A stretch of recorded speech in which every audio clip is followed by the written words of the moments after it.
This aircraft might just be the best twin-engine general aviation aircraft I've flown in a flight sim.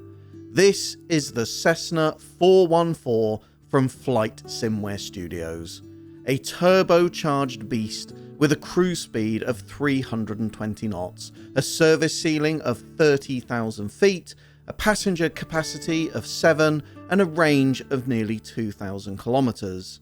The aircraft modelling is excellent with very high resolution detailed textures. It perfectly captures the 70s feel with a mirrored wall in the cabin, and you can practically smell the cigarette smoke coming off the carpet. It comes with 4 different paint themes and 3 different cockpit configurations, one that features the stock GNS 530 navigation system, one that includes the freeware PMS50 GTN 750, and one that features the payware TDS GTN 750XI. The aircraft features a bi-folding cabin door which can be opened, passenger tables with included cup holders which open and retract, and even a distinctly looking 90s CD player. An included tablet next to the captain's seat allows you to add and remove wheel chocks, engine plugs, tie-down, P-top covers, and the aircraft even includes a ground power unit which can be attached to vary startup procedures. There are lots of external covers which can be opened to reveal the beautifully modelled RAM engines. Luggage storage in the engine nacelles and in the nose of the plane are available as well. The checklist includes a detailed walk around of the aircraft, and custom camera locations have been added to quickly snap to these positions for a thorough visual inspection of the aircraft, which really shows off the beautiful modelling. The developer's attention has not escaped the cockpit either, where the steam gauges look absolutely fantastic. You can clearly see the work that went into these 3D models, and in VR, this really adds to the authenticity of the aircraft. They've really captured the spirit of an aging aircraft, with traditional steam gauges, rotary transponders and altitude selectors nestled next to modern navigation systems such as the GTN 750. The cockpit looks stunning at night, with beautiful individually adjustable light zones allowing you to separately dim the flight instruments, digital avionics, co-pilot area and circuit breaker positions. Take a casual glance to the left or right during a night flight, and the soft red glow of the engine turbochargers can be seen through the vents on the engine nacelles. Frame rates were solid in VR, and I was able to maintain a solid 45 frames per second both on the ground and in the air. However, I should say I opted to use the GNS 530 navigation system, which is far less capable than either the GTN 750 or GTN 750XI, but because I play exclusively in VR, I found both of these systems had noticeable impact on frame rates.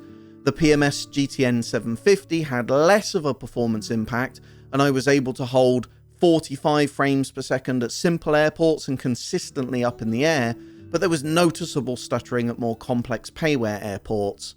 The payware TDS GTN 750XI had a huge negative performance impact and effectively made landings impossible due to extreme stuttering, so I avoided both of these systems and stuck with the GNS 530, which worked solidly in VR.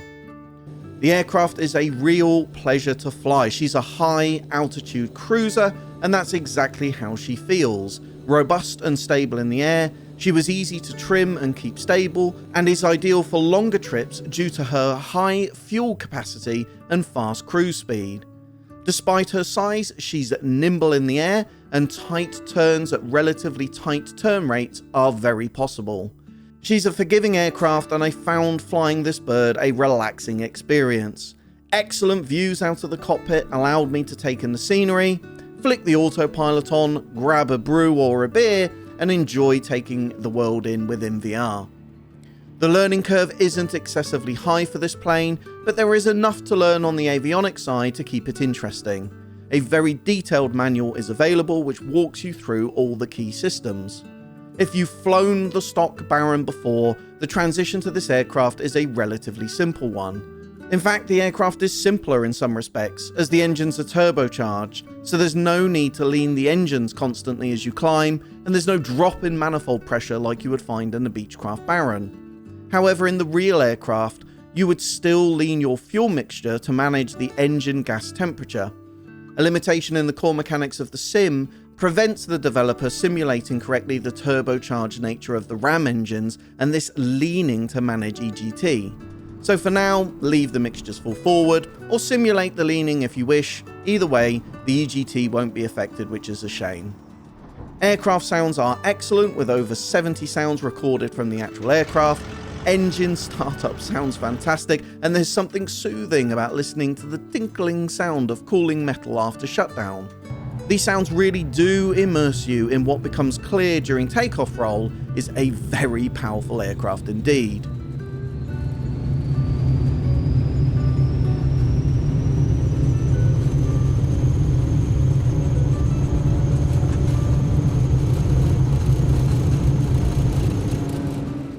Adding in weight adds an additional seat in the cabin, and you can add luggage to the nose and nacelle storage. Windshield rain effects have been included, as well as exterior icing effects. Individual cylinder failures are simulated, as well as standard engine failures, oil leaks and magneto failures. No visible wear and tear on the flight model after flights, and a number of cockpit items are not simulated, such as the weather display and altitude radar. Autopilot works well in this aircraft, and roll and pitch changes are smooth and responsive. She navigates well on either VOR or GPS navigation, she intercepts glide slopes well, and takes you down smoothly to the runway. The aircraft is currently available as a beta release, which I think was a stroke of genius on behalf of the developer, who is extremely active on forums regarding feedback on bugs, and a new release of the aircraft comes out daily. The community is very active around this aircraft, and I've personally enjoyed bug hunting, which has led to really great familiarity of the bird. The majority of the bugs do seem to be associated with the autopilot, so if you purchase during the beta phase, you'll need to be patient whilst all the bugs are squashed. The beta is available for $40, and this is listed as an introductory price. I suspect it will be closer to $50 when finally released, and whilst this is an excellent aircraft, this is a steep asking price given the limited failures and non-functional equipment. That said, it's clear the development is still very active on this aircraft with the crowdsourced beta testing, and the developer is actively engaged with the community.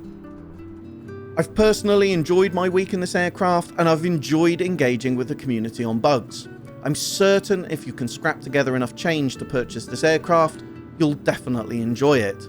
However, I would have liked to have seen the price closer to $30, which would be more in line with aircraft such as SimWorks Studios' Kodiak 100. But I still think it has an excellent flight model, following 2 years of work from the developer on the real bird. It has excellent textures, modelling and sound, and this is a massive upgrade from something like the stock Baron. So we've awarded Flysimware's Cessna 414 4 out of 5 stars. An excellent bird, albeit pricey. Check out our review of the Kodiak 100, an excellent bush aircraft. As always, I hope you're very well wherever in the world you are. Stay safe in the skies, and I'll see you in my next one.